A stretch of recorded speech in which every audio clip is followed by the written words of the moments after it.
আসসালামু আলাইকুম সুপ্রিয় শিক্ষার্থী বন্ধুরা, এডুকেশন ফেভারের নতুন একটি ক্লাসে তোমাদেরকে স্বাগতম। আজকের ক্লাসে আমরা দেখব তোমাদের নবম দশম শ্রেণীর গণিত প্রথম অধ্যায় বাস্তব সংখ্যা।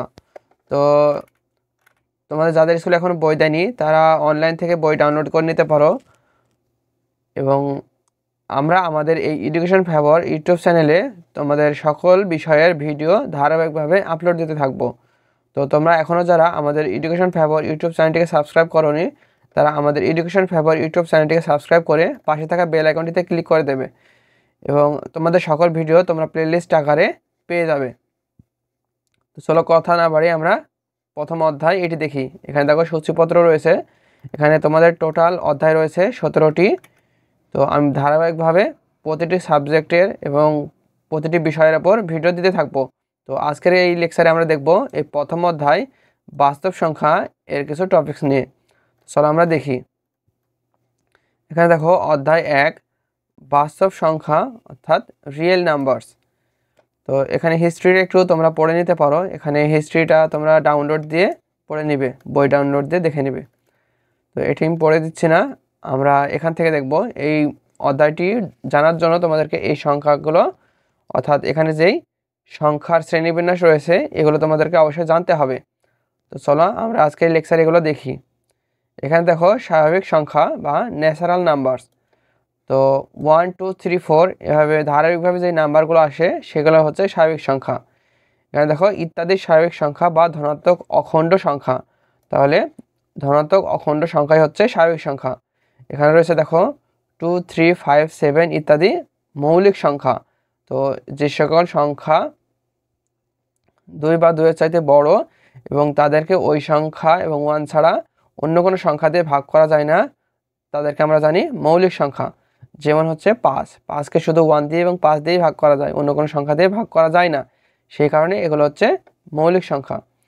এবং দেখো 4 6 8 9 ইত্যাদি যৌগিক সংখ্যা, অর্থাৎ যে সকল সংখ্যা 2 বা ততোধিক সংখ্যার সমন্বয়ে গঠিত তারা হচ্ছে যৌগিক সংখ্যা। এখানে দেখো দুইটি স্বাভাবিক সংখ্যার গসাগু 1 হলে এদেরকে পরস্পরের সহমৌলিক বলা হয়।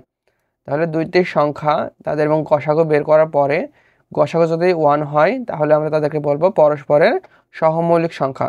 এখানে দেখো 6 ও 35 পরস্পরের সহমৌলিক, কারণ 6 এবং 35 এদের গসাগু কত? এদের গসাগু হচ্ছে 1, এদের গসাগু হচ্ছে 1, সেই কারণে আমরা বলবো এটা হচ্ছে পরস্পরের সহমৌলিক। এখানে দেখো পূর্ণ সংখ্যা বা ইন্টিজার। এখানে শূন্য সহ সকল ধনাত্মক ও ঋণাত্মক অখণ্ড সংখ্যাকে পূর্ণ সংখ্যা বলা হয়। তাহলে পূর্ণ সংখ্যা কি? শূন্য সহ সকল ধনাত্মক ও ঋণাত্মক সংখ্যাই হচ্ছে পূর্ণ সংখ্যা। অর্থাৎ যে সকল সংখ্যা ডিভাইডেড আকার থাকবে না, অর্থাৎ যে সকল সংখ্যা এই যে ডিভাইডেড আকার থাকে এরা পূর্ণ সংখ্যা নয়। এই সকল সংখ্যা বাদে সকল সংখ্যাই হচ্ছে পূর্ণ সংখ্যা। এবং পয়েন্ট আকার থাকবে না, তারাও হচ্ছে পূর্ণ সংখ্যা। পয়েন্ট আকার থাকলে তারা পূর্ণ সংখ্যা হবে না। তো এখানে দেখো এখানে ঋণাত্মক সংখ্যা রয়েছে, 0 রয়েছে এবং ধনাত্মক সংখ্যা রয়েছে, এগুলো সবই হচ্ছে পূর্ণ সংখ্যা। এবার দেখো ভগ্নাংশ সংখ্যা। যে সকল সংখ্যাকে p/q আকারে প্রকাশ করা যায় তারাই হচ্ছে ভগ্নাংশ সংখ্যা, অর্থাৎ যেগুলো ডিভাইডেড আকার থাকবে। এখানে দেখো এটা ইংরেজি হচ্ছে ফ্র্যাকশনাল নাম্বার। এখানে p/q আকারের কোনো সংখ্যাকে ভগ্নাংশ সংখ্যা বা সংক্ষেপে ভগ্নাংশ বলা হয়, যেখানে q নট ইকাল টু 0 এবং q নট ইকাল টু 1। এই যে এখানে নিচে যেটি রয়েছে হরে, এখানে q এর মান কত হওয়া যাবে না? q এর মান হওয়া যাবে না কত? 0 হওয়া যাবে না এবং 1 হওয়া যাবে না। এই যে কারণ q এর মান যদি 1 হয়, এখানে q এর মান যদি 1 বসানো হয় তাহলে এটি ভগ্নাংশই থাকবে না, তাহলে q নট ইকাল টু 1 এবং q নট ইকাল টু 0। এখানে q এর মান যদি 0 বসানো হয় তাহলে মান হয়ে যাবে ইনফিনিটি, সেহেতু ভগ্নাংশ থাকবে না, সেহেতু q নট ইকাল টু 0 এবং q নট ইকাল টু 1। আশা করি বুঝতে পেরেছো। এবং q দ্বারা p নিঃশেষে বিভাজ্য নয়, এবং q দ্বারা p কে ভাগ করলে ভাগশেষ শূন্য হবে না। এখানে q দ্বারা যদি আমরা p কে ভাগ করি তাহলে ভাগশেষ শূন্য হওয়া যাবে না, সেই কথা বলছে এখানে। যেমন 1/2, 3/2, -5/3, 4/6 ইত্যাদি সাধারণ ভগ্নাংশ সংখ্যা কোনো সাধারণ ভগ্নাংশ অর্থাৎ পি বাই কিউ এর ক্ষেত্রে পি লেস দেন কিউ হলে ভগ্নাংশটিকে প্রকৃত ভগ্নাংশ এবং পি গ্রেটার দেন কিউ হলে ভগ্নাংশটিকে অপ্রকৃত ভগ্নাংশ বলা হয়। তো এখানে দেখো 1/2, এখানে কি পি এর চাইতে কিউ এর মান বড়, অর্থাৎ এটা হচ্ছে এই শর্ত প্রযোজ্য। পি এর চাইতে কিউ এর মান বড়, এটা হবে প্রকৃত ভগ্নাংশ। এখানে সবই দেখো হরগুলোর মান বড় এবং লবের মান ছোট, হরের চাইতে ছোট, সেহেতু এটা হচ্ছে প্রকৃত ভগ্নাংশ। এগুলো হচ্ছে প্রকৃত ভগ্নাংশ। এবং এখানে দেখো পি এর মান বড় এবং কিউ এর মান ছোট, এগুলোতে দেখো এগুলো হচ্ছে পি এর মান। এই যে পি এর মানগুলা কার চাইতে ছোট, এই যে পি এর মানগুলো কিউ এর চাইতে বড়, অর্থাৎ এগুলো হচ্ছে কিউ এর মান। তো এখানে দেখো পি এর মান হচ্ছে বড়, এটা হচ্ছে অপ্রকৃত ভগ্নাংশ। আশা করি তোমরা প্রকৃত এবং অপ্রকৃত ভগ্নাংশ বুঝতে পেরেছো। এবার দেখো মূলদ সংখ্যা। এখানে পি বাই কিউ আকারের কোনো সংখ্যাকে মূলদ সংখ্যা বলা হয়, অর্থাৎ যে সকল সংখ্যাকে এই যে পি বাই কিউ আকারে প্রকাশ করা যাবে তারা হচ্ছে মূলদ সংখ্যা। যখন পি ও কিউ পূর্ণ সংখ্যা এবং কিউ নট ইকাল টু 0, এবং কিউ কত হওয়া যাবে না, 0 হওয়া যাবে না, কিউ নট ইকাল টু 0, তখন হবে সেটা মূলদ সংখ্যা। এখানে দেখো যেমন 3/1, এটা থেকে আমরা পাবো কত 3, এবং 11/2 এটা থেকে পাবো 5.5, 5কে 3 দ্বারা ভাগ করলে পাবো 1.66। এগুলো সবই হচ্ছে মূলদ সংখ্যা, অর্থাৎ যে সকল সংখ্যাকে পি বাই কিউ আকারে প্রকাশ করতে পারবো এবং কিউ এর মান নট ইকাল টু 0 হবে তারা সকলেই হচ্ছে মৌলিক সংখ্যা। এখানে দেখো যে কোনো মূলদ সংখ্যাকে দুইটি সহমৌলিক সংখ্যার অনুপাত হিসেবে লেখা যায়। এখানে সকল পূর্ণ সংখ্যা ও ভগ্নাংশই মূলদ সংখ্যা, তাহলে সকল ভগ্নাংশ অথবা পূর্ণ সংখ্যা সকলেই হচ্ছে মূলদ সংখ্যা।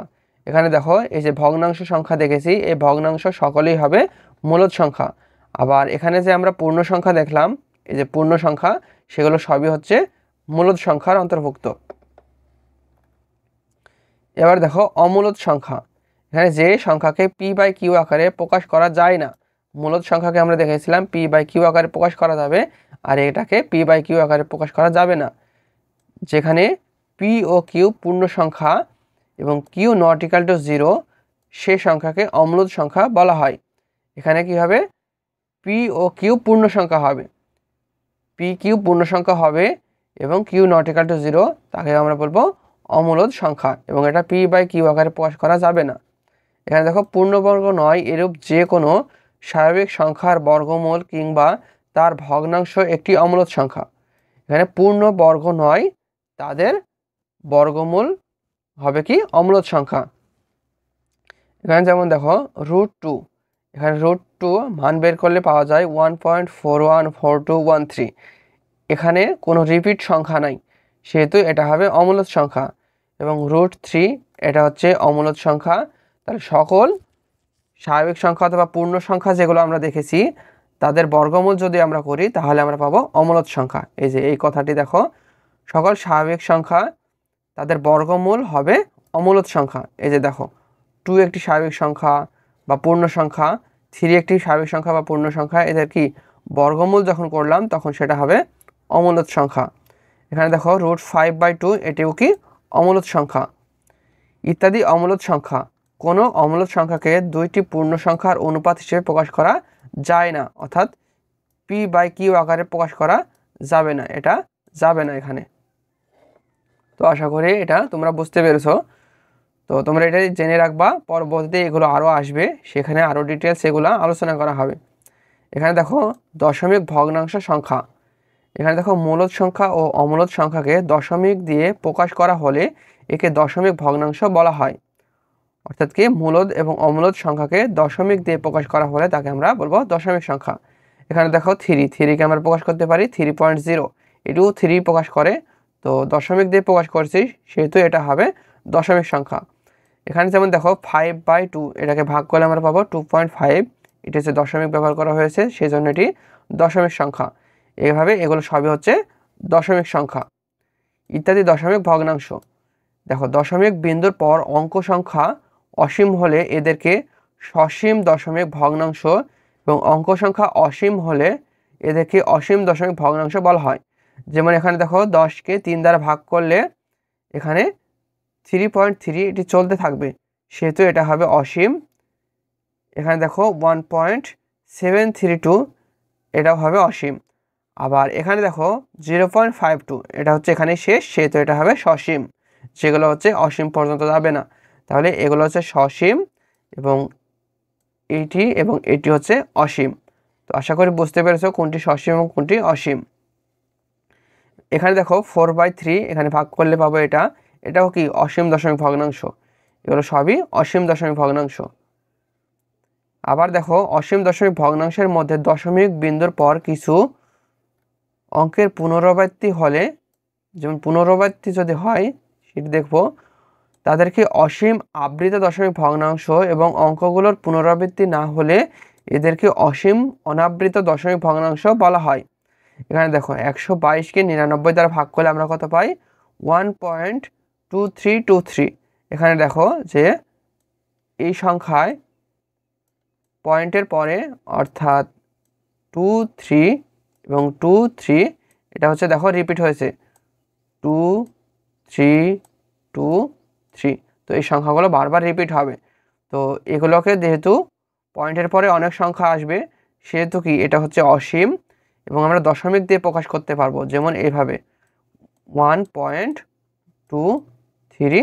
এই যে পৌনঃপুনিক, এই যে এগুলোর নাম হচ্ছে পৌনঃপুনিক। এটা দেখো সংখ্যা কি ছিল, এখানে রিপিট ছিল, সেহেতু এটা অসীম থেকে আমরা কি করব? অসীম আবৃত দশমিক ভগ্নাংশ। এই যে আবৃত করেছি মানে পৌনঃপুনিক অর্থ হচ্ছে ওই সংখ্যাগুলো রিপিট, তাহলে এগুলোকে আমরা আবৃত করলাম, মানে পৌনঃপুনিকের পরে অর্থাৎ পয়েন্টের পরে পৌনঃপুনিক দ্বারা সেগুলোকে প্রকাশ করলাম। 1.2323 এভাবে অনেকগুলো 23 আসবে, সেগুলো আমরা পৌনঃপুনিক দ্বারা সংক্ষেপে করে নিলাম। এটা হচ্ছে অসীম আবৃত দশমিক ভগ্নাংশ। এগুলো অসীম ছিল এবং 23 রিপিট, সেহেতু এটাকে আমরা বলবো অসীম আবৃত দশমিক ভগ্নাংশ।